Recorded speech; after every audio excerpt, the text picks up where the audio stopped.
कहानी शुरू होती है सन 2048 से। ये वो वक्त था जब जमीन पर रहने के लिए कुछ भी नहीं था और बाकी जितने भी रिसोर्सेज जराए बचे थे उनको हासिल करने के लिए मुल्क एक दूसरे के साथ लड़ रहे थे। इसी के दरमियान हमें रिक की फैमिली दिखाई जाती है जिनको आलीशान मेंशन मिलाया गया था। यहाँ पर आकर पूरी फैमिली बहुत खुश थी। रिक की फैमिली में उसकी बीवी एबी और उसका बेटा था। तभी इनको पता चलता है कि यहाँ पर 13 ऐसी और फैमिलीज हैं जिन्हें यहाँ पर लाया गया था। उन पर रिसर्च होगी, एक्सपेरिमेंट तजुर्बे किए जाएंगे जिसके लिए यहाँ पर साइंटिस्ट की पूरी टीम मौजूद थी। अगली सुबह हमें इस प्रोजेक्ट के प्रोफेसर हेड दिखाए जाते हैं जो बताते हैं कि आने वाले 10 सालों में जमीन पर सब कुछ खत्म हो जाएगा, कुछ भी नहीं बचेगा और तब इंसान जमीन पर नहीं रह सकेंगे। उस वक्त हमारे पास सिर्फ एक रास्ता है और वो है टाइटन, क्योंकि जमीन पर रहने के बाद दूसरा ऐसा जरिया है जो कि एक बहुत बड़ा चांद है। मगर इस वक्त इंसानों के लिए वहाँ पर रहना मुमकिन नहीं। वहाँ पर मीथेन गैस की बारिश होती है और हवा में नाइट्रोजन गैस मौजूद है। वहाँ पर सर्दी भी बहुत ज्यादा है और अगर हम चाहते हैं कि इंसान वहाँ पर रहे तो हमें वहाँ पर इंसानों के जिस्म में कुछ बदलाव करने होंगे। इसीलिए यहाँ पर हमारे पास फैमिलीज हैं जिनको हमने 5000 लोगों में से चुना है। यहीं पर रिक भी था जो हमने कहानी के शुरू में देखा था, जिसकी फैमिली को मेंशन में लाया गया था। रिक कहता है कि हम सब यहाँ पर खुद अपनी मर्जी से शामिल हुए हैं। फिर इसके बाद डॉक्टर इसको अपने साथ ले जाते हैं और उसको इंजेक्शन लगाते हैं। उसे बताया जाता है कि एक हफ्ते में उसे ऐसे बहुत सारे इंजेक्शन दिए जाएंगे जिससे उसके जिस्म में बदलाव होंगे और फिर उसका जिस्म ऑक्सीजन से ज्यादा नाइट्रोजन भी हासिल कर पाएगा। जब रिक के घर में पार्टी थी, उसकी बीवी जिसका नाम एबी था उसने बहुत ज्यादा शराब पीनी थी जिससे उसकी तबीयत खराब हो जाती है। रिक जब अपनी बीवी को लेकर जा रहा था तो रिक की बीवी एबी देखती है उसको तो बहुत तेज बुखार था। कुछ दिन के बाद जितनी भी फैमिलीज थी सबको एक एक्सपेरिमेंट के लिए पानी के पूल के पास लाया जाता है और ये देखा जाता है कि कौन पानी में कितनी देर तक बिना सांस लेकर रह सकता है। पर एक एक करके सब बाहर आ गए थे मगर रिक और एक लड़की 40 मिनट तक पानी के अंदर ही बैठे रहते हैं। 40 मिनट के बाद लड़की का दम भी घुटने लगा था। वो पानी से बाहर आ जाती है पर रिक पानी के अंदर ही था। आहिस्ता आहिस्ता उसके दिल की धड़कन भी कम हो रही थी। वो बाहर रहकर उसके हार्ट रेट को देख रही थी। इससे पहले कुछ होता रिक खुद ही बाहर आ जाता है। सब उसके लिए तालियां बजाते हैं क्योंकि उसने सबसे ज्यादा वक्त पानी में गुजारा था। इसके कुछ दिन के बाद हमें दिखाया जाता है कि रिक को एक सर्जरी के लिए लाया गया था।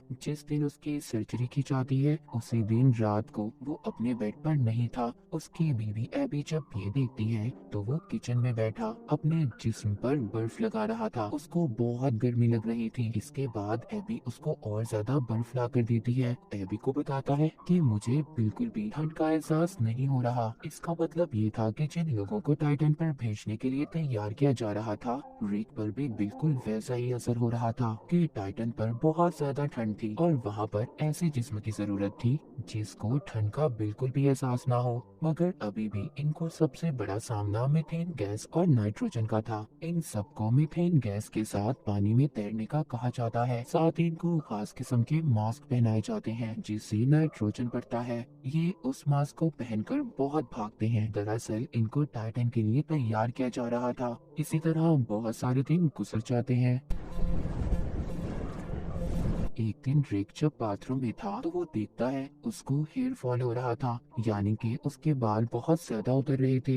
यहाँ पर एक और लड़का था, उसके साथ भी ये सब हो रहा था। अब ये सब समझ गए थे जो भी इनके साथ हो रहा है वो सब उन दवाइयों और तजुर्बों का नतीजा है जो इनको टाइटन पर भेजने के लिए किया जा रहा था। अभी यहाँ पर एक लड़की की मौत हो जाती है। उस लड़की को ऐसा मरते देख सब बहुत ज्यादा परेशान हो गए थे। सभी डर जाते हैं क्योंकि बिल्कुल वैसे ही दवाइयाँ इन्हें भी दी जा रही थी, यानी कि इन सब की जान को भी खतरा था। रात को सब जब रिक के घर पर जमा थे इन सब के बारे में बात कर रहे थे तभी उधर इसका एक दोस्त बहुत ज्यादा गुस्सा करता है, अपनी बीवी पर भी हमला कर देता है। दरअसल जब से उस पर एक्सपेरिमेंट किए जा रहे थे तभी से उसके साथ ऐसा हो रहा था। ये देखकर सबके सब परेशान हो जाते हैं। अगली सुबह डॉक्टर रिक के घर आती है, उनको बताती है जो लड़की मरी थी वो दरअसल बीमार थी। उसको दरअसल पहले ही एक बीमारी थी, इसी वजह से उसकी मौत हुई है, ना कि किसी एक्सपेरिमेंट की वजह से। लेकिन रिक जानता था कि कुछ ना कुछ तो गड़बड़ है। उसी रात उसको उल्टी होती है जिसमें खून आ रहा था।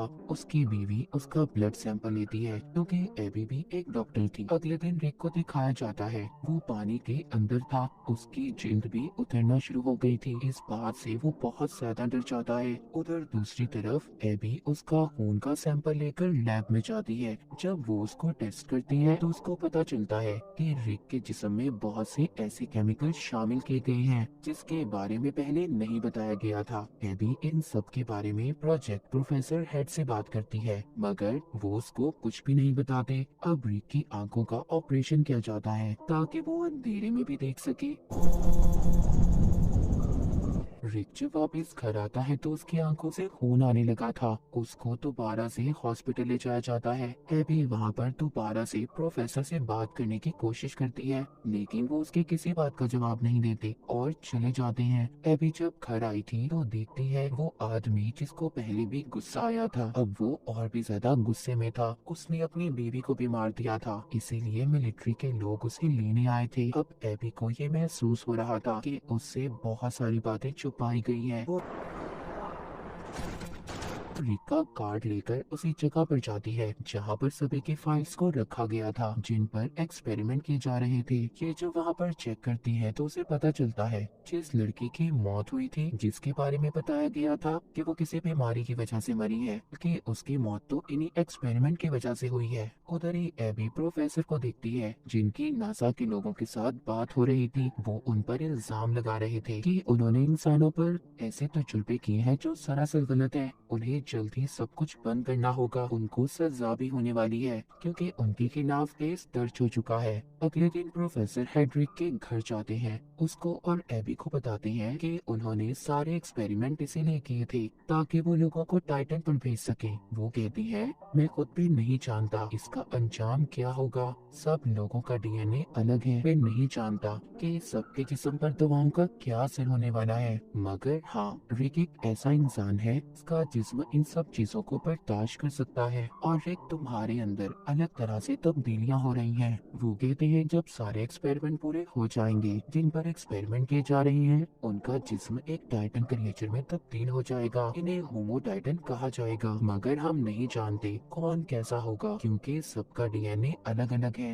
ये सारी बातें सुनकर रिक और एबी बहुत ज्यादा परेशान हो गए थे, पर अब रिक बहुत आगे आ चुका था। उसकी आंखों की एक और सर्जरी की जाती है जिससे वो अब अंधेरे में भी देख सकता था। अब वो पानी में भी बैठकर चीजों को महसूस कर सकता था। इसके बाद जितने भी लोगों पर एक्सपेरिमेंट किए गए थे वो सब मर जाते हैं, सिर्फ रिक और उसकी दोस्त बचते हैं। लैब में रिक की बीवी एबी जब उसको देखने आती है तो वो देखकर हैरान हो जाती है क्योंकि रिक अब बिल्कुल बदल चुका था। उसके सर पर एक भी बाल नहीं था और ना ही उसके कान थे। रिक जब एबी और अपने बेटे को देखता है तो उन्हें पहचान लेता है मगर अब वो उनसे बात नहीं कर सकता था क्योंकि जब उसके जिस्म में तब्दीलियां हुई थी अब वो सिर्फ लो फ्रीक्वेंसी यानी कि बहुत आहिस्ता आवाज में बोल सकता था, जो आवाज आम इंसान नहीं सुन सकता। इसके बाद रिक को घर भेज दिया जाता है। रात को रिक के घर उसकी दोस्त आती है जिसके हाथ पर खून लगा हुआ था। वो भी गुस्से में आकर अपने हस्बैंड को मार देती है।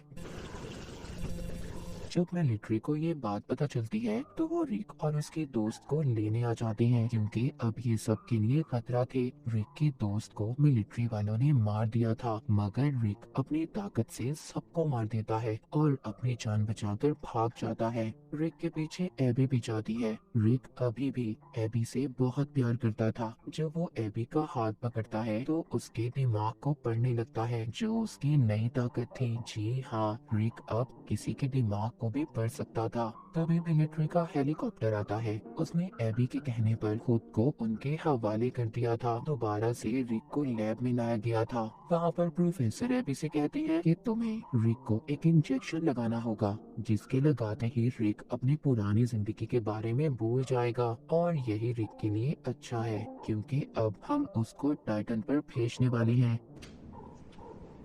जब एबी रिक के पास जाती है तो उसको इंजेक्शन लगा देती है। हालांकि रिक उसको मना कर रहा था, क्योंकि वो अपनी पुरानी यादों को नहीं भुलाना चाहता था। एबी ऐसा करते ही वहाँ से अपनी दोस्त को लेकर अपने बेटे के साथ चली जाती है। इनके जाने के बाद रिक वहाँ पर सभी सोल्जर्स पर हमला कर देता है और उन्हें मारकर वापस से अपने घर आ गया था। दरअसल एबी ने उसके जिस्म में इंजेक्शन को नहीं लगाया था ताकि उसको टाइटन पर ना भेजा जाए। वो वापस अपने घर आता है तो अपनी बीवी और बेटे से मिलकर बहुत खुश होता है। पर तभी उधर मिलिट्री के लोग आ गए थे। उनके साथ प्रोफेसर भी थे। वो कहते हैं कि रिक को हमारे साथ जाना होगा। हम इसको टाइटन पर भेजने वाले हैं, क्योंकि अब ये कभी भी इंसान नहीं बन सकता और ना ही जमीन पर रह सकता है। अगर इसे जिंदा रहना है तो इसे टाइटन पर जाना होगा। एबी को भी ये बात समझ आ गई थी। वो रिक से कहती है कि शायद तुम्हारे जाने का वक्त आ चुका है, तुम्हें वापस जाना होगा। रिक को टाइटन पर भेज दिया गया था। इस हादसे के कुछ वक्त के बाद दिखाया जाता है उनकी लैब को रिक की बीवी एबी और उसके दोस्त संभालने लगी थी। वो नए नए एक्सपेरिमेंट पर रिसर्च कर रही थी ताकि इंसानों को टाइटन पर भेजा जा सके। एक रात एबी का बेटा बाहर खेल रहा था। वो अपनी मॉम को बुलाकर कहता है कि देखें आसमान कितना साफ है, कितना अच्छा मौसम है। तभी हम दूर टाइटन को देखते हैं, जहाँ पर रिक अकेला खड़ा था। थोड़ी देर बाद वो एक झील पर उड़ने लगता है, यानी कि वो अब इस नई दुनिया में रहने लगा था। उसको ये सब बहुत अच्छा लग रहा था और इसी के साथ ही कहानी यहीं पर खत्म हो जाती है।